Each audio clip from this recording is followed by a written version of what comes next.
Good evening. आज हम लोग सीएमए इंटर में इनडायरेक्ट टैक्स में levy and collection of tax का पहला क्लास करेंगे। इसकी दो क्लास होगी, ठीक है। उसमें सबसे पहले हम लोग समझेंगे सप्लाई। सप्लाई को बहुत अच्छा से समझेंगे क्योंकि पूरा जीएसटी सप्लाई पे डिपेंड है, ठीक है। ध्यान से सुनिएगा। सप्लाई पढ़ाने से पहले एक वर्ड समझा रहा हूँ, टैक्सेबल एवेंट। पूरा ध्यान से सुनिएगा, सप्लाई के बारे में सब कुछ आज बताएंगे। टैक्सेबल एवेंट एक वर्ड समझ लीजिए, उसके बाद अपने सप्लाई पे आएंगे, ठीक है। Taxable event under GST law is supply of goods और सर्विस और बोथ। मतलब जीएसटी में टैक्सेबल इवेंट क्या होगा? जब आप सप्लाई करोगे तब टैक्सेबल इवेंट होगा। सप्लाई गुड्स का भी हो सकता है या सर्विस का हो सकता है या दोनों चीज का होता है। तो सिंपल सा वर्ड हो गया टैक्सेबल इवेंट। जीएसटी में टैक्सेबल इवेंट किसको बोलते हैं? सप्लाई को बोलते हैं। सप्लाई इज द कीवर्ड, ठीक है। तो टैक्सेबल इवेंट मतलब सप्लाई। सप्लाई गुड्स का होगा, सर्विस का होगा और बोथ होगा। मतलब सप्लाई नहीं होगा तो जीएसटी पिक्चर में आएगा नहीं। It means no supply no GST. समझ में आ गया? सप्लाई नहीं होगा तो जीएसटी ही नहीं माना जाएगा, ठीक है। समझ में आ गया? तो सारा खेला टैक्सेबल इवेंट मतलब सप्लाई वर्ड को याद रखना है, काम खत्म। अब आ जाइए नेक्स्ट क्वेश्चन। एग्जाम में बहुत बार आता है 6 पैरामीटर्स ऑफ सप्लाई। मतलब एक सप्लाई में क्या क्या चीज होना चाहिए तब उसको सप्लाई माना जाता है। क्या बेसिक कंडीशन एक सप्लाई में क्या क्या होता है? Basic condition of supply exam में सिंपल सा आता है कि 6 पैरामीटर ऑफ सप्लाई क्या है। ध्यान से सुनिएगा। बोलता है जब भी सप्लाई करेंगे जीएसटी में, सप्लाई ऑफ गुड्स और सर्विस और बोथ। मतलब गुड्स या सर्विस का सप्लाई होना चाहिए, या गुड्स का होगा या सर्विस का होगा, दोनों में से एक चीज होना ही चाहिए। सेकेंड पॉइंट बोलता है सप्लाई कंसिडरेशंस को लेके होगा। कंसिडरेशन मतलब आप फ्री में सप्लाई नहीं करेंगे, सप्लाई कुछ पैसा लेके करना चाहेंगे। तीसरा बोलता है सप्लाई आपका बिजनेस पर्पस के लिए होना चाहिए, पर्सनल पर्पस के लिए सप्लाई अलाउड नहीं होगा। तो सप्लाई का जो पैरामीटर है उसमें सप्लाई किस पर्पस के लिए होना चाहिए? बिजनेस पर्पस के लिए। फिर तीन चीज और हो जाना चाहिए। सप्लाई क्या चीज में करेगा? टैक्सेबल पर्सन सप्लाई करेगा। टैक्स सप्लाई जो टैक्सेबल सप्लाई होगा और टैक्सेबल टेरिटरी में होगा।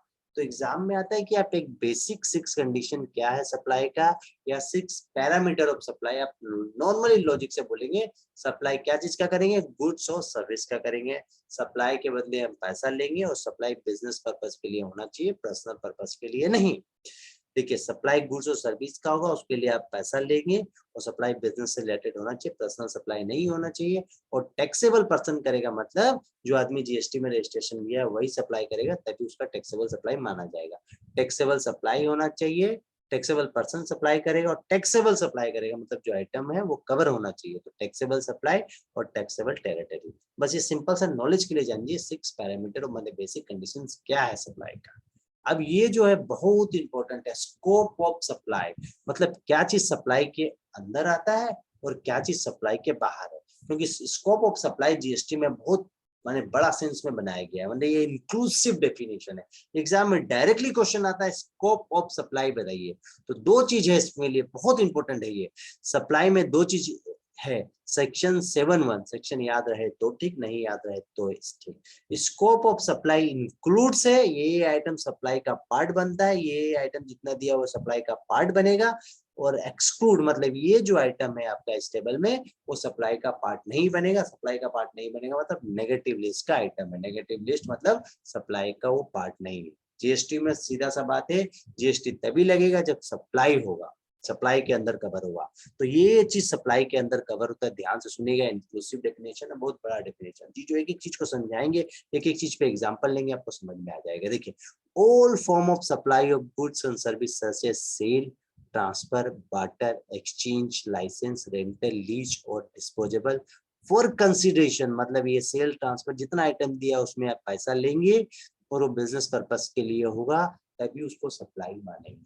ध्यान से सुनिएगा, ऑल फॉर्म ऑफ सप्लाई, जितना फॉर्म है सप्लाई का, जो जो नाम लिखा है। देखिए एक एक आइटम पे एक एक एग्जांपल लेंगे तब आपको समझ में आएगा। Sale, transfer, barter, exchange, licence, rental, lease और डिस्पोजेबल, ये सब जितना आइटम है उसके लिए आप पैसा लेंगे और बिजनेस पर्पस के लिए होगा, तभी उसको सप्लाई मानेंगे। ध्यान से देखिए एग्जाम्पल 1 to 5 लिया। मैं एग्जाम्पल में आ रहा हूँ, एक एक एग्जाम्पल लेंगे तो आपका सारा चीज क्लियर हो जाएगा, ठीक है। देखिए एग्जाम्पल 1 में मैं आ रहा हूँ। सबसे पहले बोलता है सेल। सप्लाई के डेफिनेशन में सबसे पहला चीज कवर होता है सेल। सेल मतलब बेचना। आप जानते हैं कोई भी गुड्स या सर्विस को बेचते हैं तो उसको सेल बोलते हैं। उसका सिंपल सा एक एग्जांपल लिया हूं, X sold laptop worth ₹1,00,000 and issue invoice in favour of Y. Now ownership of laptop transfer to Y, मतलब बोलता है एक्स ने वाई को एक लैपटॉप बेचा। एक्स का क्या काम है? लैपटॉप बेचने का काम है। तो उसने वाई को ₹1,00,000 का सॉफ्टवेयर, 1,00,000 का लैपटॉप बेचा। उसके रिगार्ड में उसने वाई को बिल रेज कर दिया ₹1,00,000 का, और वाई ने पेमेंट कर दिया और जो लैपटॉप की ओनरशिप वाई को पास चली गई। तो ये सिंपल सा सेल है। Such transaction sale be cover in sale and it is supply. ये सेल के अंदर आता है क्योंकि नॉर्मल सेल है। सेल का मतलब आपको सब पता है, इसीलिए सप्लाई है। दूसरा ट्रांसफर। देखिए ट्रांसफर, सेल के बाद क्या था? सप्लाई के अंदर ट्रांसफर भी आता है।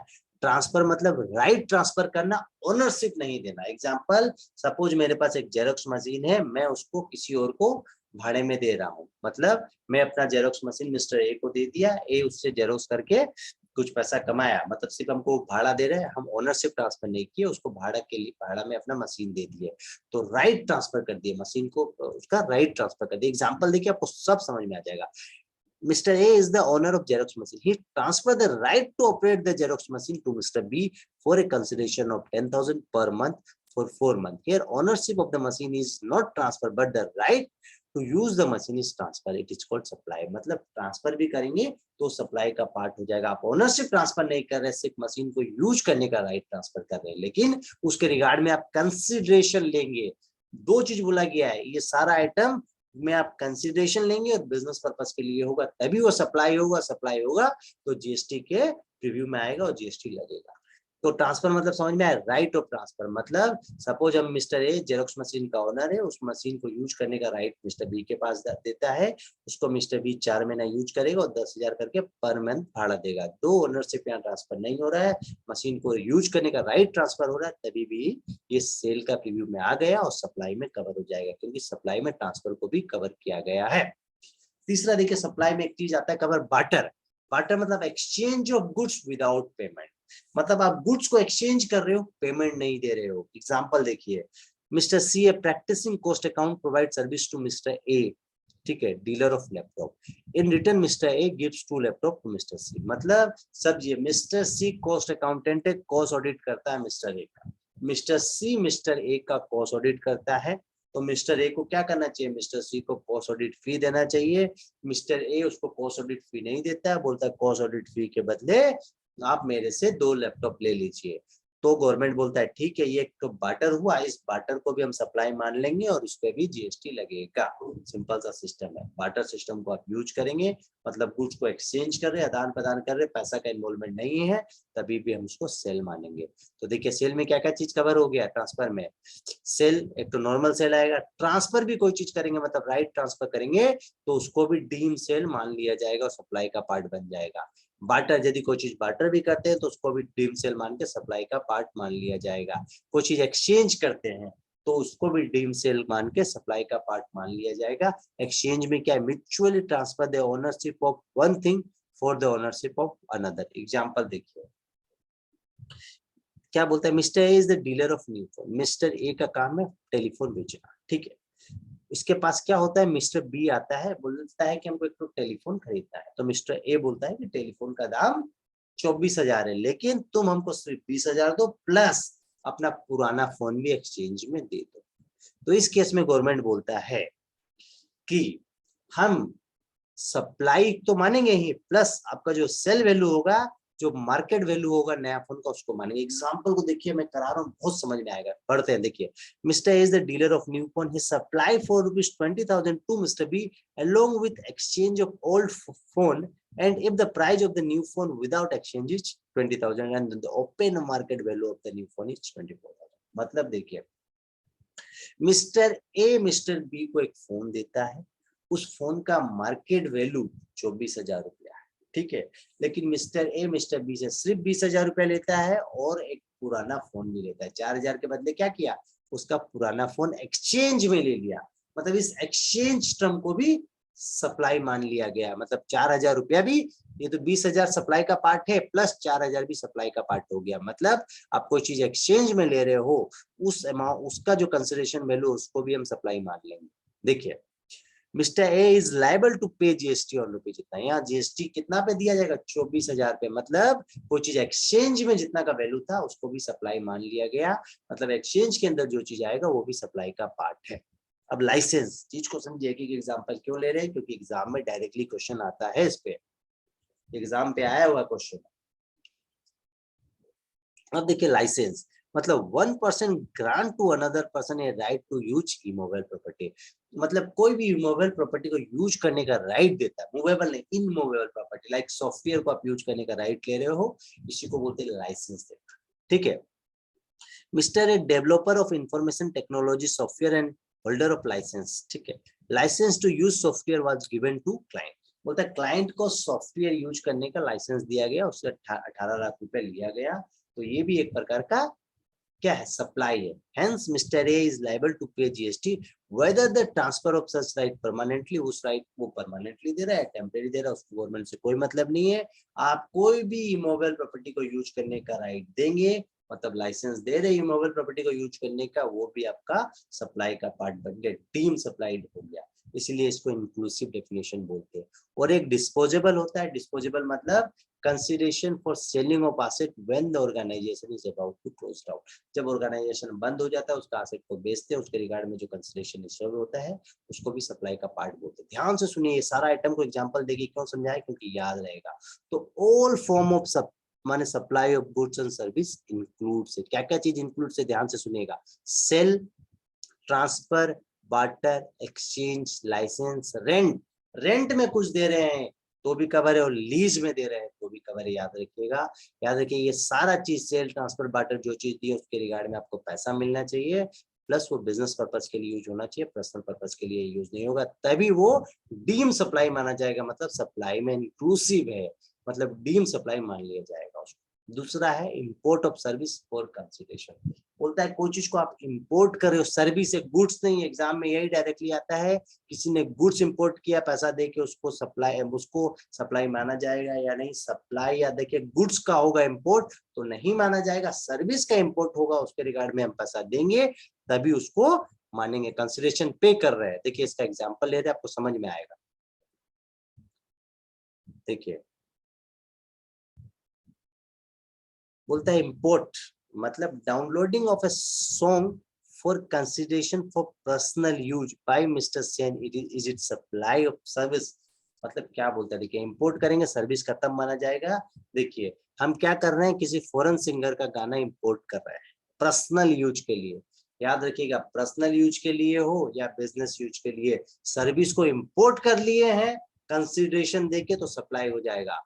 इस केस में देखिए इंपोर्ट ऑफ सर्विस के प्रोविजन में कुछ नहीं बोला कि बिजनेस यूज होना चाहिए, पहला वाला कंडीशन में कंसिडरेशन प्लस बिजनेस यूज था, लेकिन यहाँ पर सिर्फ बोला है कि कंसिडरेशन मिलेगा तो भी हम सप्लाई मान लेंगे, पर्सनल यूज हो या बिजनेस यूज हो कोई मतलब नहीं है। तो इंपोर्ट ऑफ सर्विस जैसे कि पर्सनल यूज के लिए हो या बिजनेस यूज के लिए, कंसिडरेशन पेमेंट कर दिए इंपोर्ट ऑफ सर्विस का तो उसको हम सप्लाई मान लेंगे, सिंपल सा चीज है, तो यहाँ पर सप्लाई माना जाएगा। दूसरा एग्जांपल देखिए, mister C of Chennai paid fee for online coaching obtained from a teacher located in USA for coaching of academic course for his son. Is it supply? बोलता है यस। क्या होता है, कोई फॉरेन टीचर का हम कोचिंग लिए अपना पर्सनल पर्पस के लिए, सीधा सा बोले पर्सनल पर्पस के लिए, यदि हम पर्सनल पर्पस के लिए यदि कोई सर्विस को इंपोर्ट करते हैं तो उसको सप्लाई माना जाएगा, बस पहला कंडीशन है कि उसके रिगार्ड में आपका कंसिडरेशन पेमेंट होना चाहिए। तो यहाँ पर यही चीज बोला है, इस प्रोविजन को पढ़िए ध्यान से, प्रोविजन को देखिए, import of service for consideration, यहाँ कहीं नहीं बोला प्रोविजन में कि कंसिडरेशन बिजनेस पर्पस के लिए हो या पर्सनल पर्पस के लिए, सिर्फ इंपोर्ट ऑफ सर्विस होना चाहिए, उसके रिगार्ड में आप पैसा दिए हैं, पर्सनल पर्पस के लिए होगा तो भी सप्लाई मान लेंगे और बिजनेस यूज के लिए होगा तो भी हम सप्लाई मान लेंगे, सिंपल सा है, गुड्स नहीं होना चाहिए बस। थर्ड कंडीशन बोलता है एक्टिविटी स्पेसिफाइड इन शेड्यूल 1, बोलता है जो जो एक्टिविटी शेड्यूल 1 में मैंने स्पेसिफाइड है उसको सप्लाई मान लेंगे, कंसिडरेशन हो नहीं हो उससे कोई मतलब नहीं है, प्रोविजन में कंसिडरेशन को लेके कुछ नहीं बोला है, सिर्फ शेड्यूल 1 का एक्टिविटी को सप्लाई मान लिया जाएगा। देखिए शेड्यूल 1 में 3 एक्टिविटी, ध्यान से सुनिएगा। पहला एक्टिविटी बोलता है permanent transfer of business asset where ICT है आईटीसी हैज बीन अवेल, मतलब आप बिजनेस एसेट को परमानेंटली ट्रांसफर कर रहे हो, लेकिन आपने आईटीसी क्लेम कर लिया है, तब उसको डीम सप्लाई मान लिया जाएगा। एग्जांपल ले रहे हैं, ध्यान से सुनिएगा। देखिए एग्जांपल देखिए, permanent transfer of business asset where ITC has been claimed avail, मतलब यदि आप बिजनेस एसेट को परमानेंटली ट्रांसफर कर रहे हो जिसमें आपने आईटीसी क्लेम किया है, उसको सप्लाई मान लेंगे। एग्जांपल को देखिए, ध्यान से सुनिएगा। देखिए, mister Z limited upgrade the company system, the existing computer and laptop where do not support the upgraded person to donated to a trust, this amount to permanent transfer of business asset. बोलता है mister x ने क्या किया, company का system को update करा दिया, company का सिस्टम को अपडेट कराया, कंपनी में नया सॉफ्टवेयर लगाया, उसके कारण कंपनी का जो पुराना सिस्टम और लैपटॉप था अब वो उसको सपोर्ट नहीं कर रहा है। तो मिस्टर एक्स ने, मिस्टर जो है मिसेस जेड लिमिटेड या मिस्टर एक्स समझिए, मिस्टर एक्स ने क्या किया, जो पुराना सिस्टम था, लैपटॉप था, किसी ट्रस्ट को डोनेट दे दिया। डोनेट दे दिया मतलब फ्री ऑफ कॉस्ट दे दिया। ध्यान से सुनिएगा, डोनेशन दे दिया, फ्री ऑफ कॉस्ट दिया, कंसिडरेशन लिया ही नहीं। ठीक है, the same will be treated as supply of goods. सिर्फ इसको सप्लाई ऑफ गुड्स उस कंडीशन में मानेंगे यदि इफ कंपनी, जो मिस्टर एक्स, इसने इनपुट क्रेडिट लिया हो, उसको जब परचेज किया था, उसका इनपुट क्रेडिट, जब टैक्स दिया था परचेज करते समय, जो टैक्स दिया था उसका जो इनपुट क्रेडिट मिला, उसको इनपुट लिया हो, तो उसको सप्लाई मान लिया जाए। एकदम ध्यान से देखिए, इसमें कंसिडरेशंस का कहीं कोई बात नहीं बोला। आपने माने आपने ट्रांसफर किया, उसमें आपने पैसा लिया तो ठीक, पैसा नहीं लिया तो भी ठीक है, लेकिन उसमें यदि आपने आईटीसी क्लेम किया है तो हम उसको सप्लाई मान लेंगे। सिंपल सा बात बोलता है, permanent transfer of business asset होना चाहिए और उसमें आपको आईटीसी आपने क्लेम किया हो, तो हम उस ट्रांसफर को डीम सप्लाई मान लेंगे और सेल का पार्ट हो जाएगा, सप्लाई का पार्ट बन जाएगा। अब देखिए नेक्स्ट, ध्यान से कि एग्जांपल को समझिए। सप्लाई बिटवीन रिलेटेड पर्सन और between distinct person made in the course of furtherance of business, मतलब रिलेटेड पर्सन के बीच, रिलेटेड पार्टी के बीच में सप्लाई होगा प्लस बिजनेस पर्पस के, दो कंडीशन बोला है। देखिए यहाँ आगे वाला में कोई बिजनेस पर्पस नहीं था, सिर्फ ट्रांसफर होना चाहिए एसेट और उसमें आईटीसी क्लेम होना चाहिए। यहाँ पर बोल रहा है रिलेटेड पार्टी के बीच में सप्लाई होगा, डिस्ट्रिक्ट पर्सन में बता रहा हूँ, आप फिलहाल ये समझिए कि रिलेटेड पार्टी के बीच में सप्लाई होगा और वो बिजनेस पर्पस के लिए होगा, तो उसको हम डीम सेल्स मान लेंगे, डीम सप्लाई मान लेंगे और सप्लाई का पार्ट बन जाएगा, सप्लाई मान लिया जाएगा। देखिए रिलेटेड पार्टी मतलब क्या होता है, देखिए रिलेटेड पर्सन मतलब पार्टनर ऑफ ए बिजनेस, यदि बिजनेस का कोई पार्टनर। रिलेटेड पर्सन क्या होता है, एग्जाम में आता है, ध्यान से सुनिएगा, 4 आइटम है। Partner of A business, business का जो पार्टनर है उसको रिलेटेड पार्टी बोलेंगे, या person who hold who control 25% और मोर शेयर इन अदर बिजनेस, मतलब एक कंपनी दूसरा कंपनी में 25% और उससे ज्यादा शेयर लेके रखेगी उस कंपनी का, तो वो भी उसकी रिलेटेड पार्टी बन जाएगी। एम्प्लॉयर और एम्प्लॉय का रिलेशन को रिलेटेड पार्टी बोलते हैं, member of the same family को रिलेटेड पार्टी बोलते हैं। एग्जाम्पल करा रहे, उस एग्जाम्पल को समझिएगा, बहुत जरूरी है। देखिए बोलता है रिलायंस ग्रुप की 3 कंपनी थी, टी लिमिटेड, एल लिमिटेड और ओ लिमिटेड। रिलायंस लिमिटेड ने क्या 25% का होल्डिंग इन ईच ग्रुप, मतलब हर कंपनी में 25% का होल्डिंग कर लिया। तो ये बताना है हमको कि इसको रिलेटेड पार्टी माना जाएगा या नहीं। सीधा सा डेफिनेशन में बोला गया, यदि आप किसी कंपनी का 25% और उससे ज्यादा होल्डिंग करते हो तो वो कंपनी आपकी क्या हो गई, रिलेटेड पार्टी हो गई। तो रिलायंस लिमिटेड ने 25% का होल्डिंग किया है तो रिलेटेड पार्टी हो गई। और एक दो एम्प्लॉय और एम्प्लॉयर का रिलेशंस को रिलेटेड पार्टी माना जाता है, लेकिन इसमें एक एजम्पशन है, यदि एम्प्लॉय को 50,000 तक का गिफ्ट दे सकता है, एम्प्लॉयर एम्प्लॉय को 50,000 तक का गिफ्ट दे सकता है, यदि 50,000 तक का गिफ्ट देता है तो उस पर कोई टैक्स नहीं लगता है, मतलब वो सप्लाई का प्रीव्यू से बाहर, उसको सप्लाई नहीं माना जाता। 50,000 का गिफ्ट याद रखिएगा। लेकिन एक क्वेश्चन आया, उसमें बोला कि एम्प्लॉय ने दिवाली गिफ्ट में पर एम्प्लॉय को 75,000 रुपया का गिफ्ट दे दिया, मतलब 50,000 से ज्यादा का गिफ्ट दे दिया, तो इसको सप्लाई मान लेंगे, उस गिफ्ट को सप्लाई मान लेंगे। याद रखिएगा, एम्प्लॉयर और एम्प्लॉय का जो रिलेशनशिप है उसमें सिर्फ एजम्पशन मिला हुआ है कि 50,000 तक का गिफ्ट दे सकता है एम्प्लॉय एम्प्लॉय को, उससे ज्यादा का गिफ्ट देगा तो सप्लाई हो जाएगा। तो गिफ्ट कहां तक, कितना रुपए का एजम्प्ट है, 50,000 तक का, याद रखिएगा। देखिए एक्टिविटी स्पेसिफाइड इन शेड्यूल 1, मतलब शेड्यूल 1 में जितना एक्टिविटी है उसको सप्लाई मान लेंगे, कुछ मात्रा नहीं लगाना है। वो एक्टिविटी है याद रखिएगा, पहला ट्रांसफर कर रहे बिजनेस एसेट जिसमें आईटीसी क्लेम हो रहा है, सप्लाई बन रहा है रिलेटेड पार्टी के बीच, उसको मान लेंगे, ठीक है। और रिलेटेड पार्टी का डेफिनेशन में ये 4 आइटम आता है। यदि एम्प्लॉयर एम्प्लॉय का रिलेशन को रिलेटेड पार्टी मान लेते हैं, लेकिन उसमें 50,000 तक का एजम्पशन मिला हुआ है।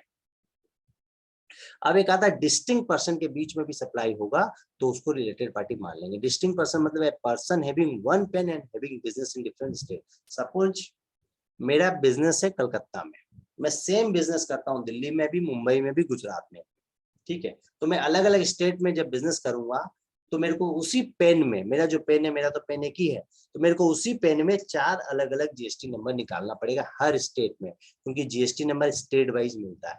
तो हर 4 स्टेट में मैं अलग अलग बिजनेस का मतलब जीएसटी नंबर निकाले तो उसको बोलता है डिस्टिंक्ट पर्सन, मतलब एक पेन में 4 अलग अलग जीएसटी नंबर हुआ एक ही पेन में, तो उसी को बोलता है डिस्टिंक्ट पर्सन। मतलब मैं कलकत्ता से दिल्ली कोई माल भेजता हूँ तो उसको सप्लाई लोग मान लेगा, घुमा के यही बोलना चाह रहा है, ठीक है। अब देखिए, सिंपल सा आपको ये याद रखना है कि स्कोप ऑफ सप्लाई में 3 पॉइंट है।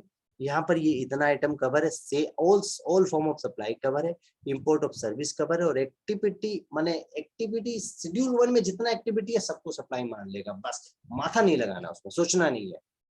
अब देखिए सप्लाई एक्सक्लूड, मतलब ये आइटम एक्सक्लूड है। क्या क्या आइटम है देखिए, बोलता है एम्प्लॉयर एम्प्लॉय को सर्विस दे रहा है अंडर एम्प्लॉयमेंट। याद रखिएगा, एम्प्लॉय के अंदर जो सर्विस हो रहा है तो एम्प्लॉयमेंट कॉन्ट्रैक्ट के बेसिस में हो रहा है, उसको सप्लाई नहीं माना जाएगा, ये सप्लाई के पीयू से बाहर। सर्विस बाय कोर्ट और ट्रिब्यूनल, मतलब गवर्नमेंट को कोर्ट जो सर्विस दे रहा है, कोई जजमेंट दे रहा है, केस लड़ रहा है, उसको सर्विस नहीं माना जाएगा, मतलब गवर्नमेंट को बेनिफिट दिया, गवर्नमेंट खुद को तो टैक्स नहीं देगा, इसीलिए सर्विस बाय कोर्ट और tribunal. Service by member of parliament, parliament का मेंबर्स के ऊपर कोई सप्लाई नहीं होगा, उन लोगों से कोई जीएसटी नहीं लिया जाएगा, सीधा सा बात बोलना चाहता है। कोर्ट से कोई जीएसटी नहीं लेगा, ट्रिब्यूनल से कोई जीएसटी नहीं लेगा, पार्लियामेंट का मेंबर से कोई जीएसटी नहीं लेगा। यदि कोई फ्यूनरल में कोई आदमी मर जाता है, उसका फ्यूनरल में कोई सर्विस दी जाती है तो उस पर जीएसटी नहीं लिया जाता है। और sale of land and building में कोई जीएसटी नहीं लिया जाएगा, क्योंकि वहाँ कैपिटल गेन लिया जाता है।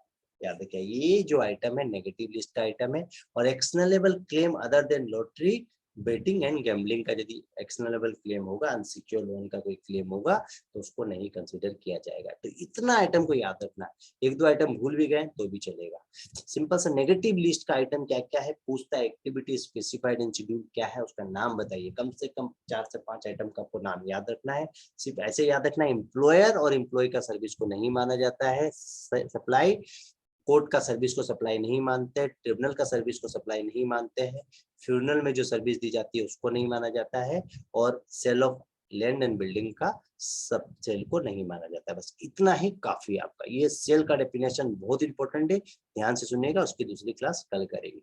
Thank you.